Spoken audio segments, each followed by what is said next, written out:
नमस्कार, today Bihar news देख रहे हैं आप। मैं हूं आपके साथ प्रकाश सिंह। देखिए, इस वक्त की बड़ी खबर राष्ट्रीय जनता दल के विधायक उसामा साहब से जुड़ी हुई है। दरअसल उसामा साहब के गिरफ्तारी को लेकर सिवान पुलिस ताबड़तोड़ छापेमारी कर रही थी, लेकिन इस बीच बड़ी राहत उसामा साहब को पटना हाई कोर्ट से मिली है।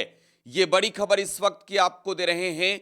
उसामा साहब राष्ट्रीय जनता दल के विधायक हैं। रघुनाथपुर विधानसभा सीट से 2025 का चुनाव जीते हैं और उसामा साहब के विरुद्ध सिवान के महादेव थाने में दर्ज मुकदमे के बाद पुलिस लगातार उनके गिरफ्तारी के लिए छापेमारी कर रही थी। इस बीच उसामा साहब को कोर्ट से भी झटका लगा, पहले लोअर कोर्ट से, क्योंकि उन्होंने आवेदन दिया था कोर्ट में, जो है वो जमानत याचिका दी थी, लेकिन अंतरिम जमानत उन्हें कोर्ट से नहीं मिली थी। लेकिन अब पटना हाई कोर्ट ने उसामा साहब को बड़ी राहत दी है।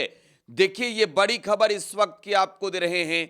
आरजेडी विधायक उसामा साहब के गिरफ्तारी पर पटना हाई कोर्ट ने रोक लगा दी है। यह सबसे बड़ी खबर है इस वक्त की। सिवान के दिवंगत राजद नेता, बाहुबली नेता रहे मोहम्मद शहाबुद्दीन के बेटे हैं उसामा साहब, और आरोप है इन पर कि इन्होंने एक जमीन पर जबरन कब्जा करने की कोशिश की, अपने लोगों के साथ मिलकर जबरन कोशिश की, और इसको लेकर एक महिला के द्वारा जो है वो आवेदन दिया गया था, जिसके बाद पुलिस एक्टिव हुई। उसामा राष्ट्रीय जनता दल के विधायक हैं, लिहाजा सत्तारूढ़ दल के ओर से भी उसामा साहब के ऊपर जो है वो बड़ी बड़ी बातें कही गई, बड़े बड़े बयान भी सामने आए। लेकिन अब उसामा साहब के गिरफ्तारी पर हाईकोर्ट ने जो है वो रोक लगा दिया है।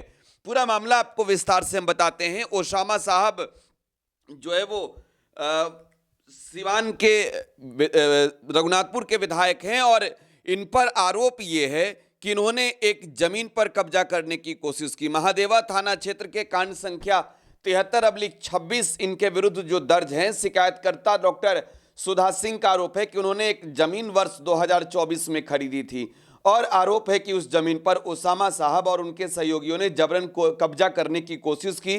प्राथमिकी में यह कहा गया कि निर्माण कार्य रुकवाने, धमकी देने और मारपीट की भी कोशिश की गई।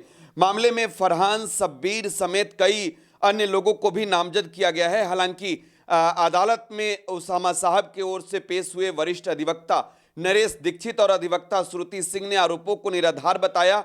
बचाव पक्ष ने कोर्ट में दलील दी कि यह पूरी तरीके से सिविल मामला है, जिसे जानबूझकर आपराधिक रंग दिया गया ताकि राजनीतिक और सामाजिक दबाव बनाया जा सके। बचाव पक्ष ने यह भी कहा कि प्राथमिकी में उसामा साहब के खिलाफ कोई स्पष्ट और प्रत्यक्ष आरोप नहीं है।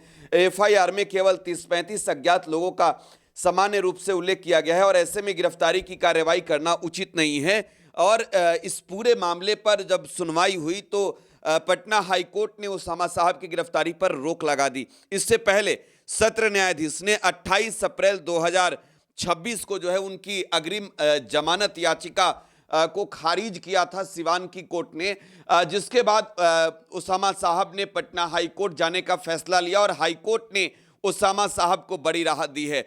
हालांकि पुलिस इससे पहले, जब उसामा साहब को हाईकोर्ट से स्टे मिल चुका था, तब भी पटना स्थित उनके आवास पर गई थी छापेमारी करने, और पुलिस को वहां उसामा नहीं मिले। वहां पर जो उसामा के लोग रह रहे थे, उन लोगों ने बाकायदा पुलिस को जानकारी दी कि हाईकोर्ट ने गिरफ्तारी पर रोक लगाया है, स्टे ऑर्डर है उनके पास। फिर पुलिस वहां से वापस सिवान लौट गई। तो उसामा साहब को बड़ी राहत पटना हाई कोर्ट से मिली है। फिलहाल आप टुडे बिहार न्यूज के साथ बने रहें।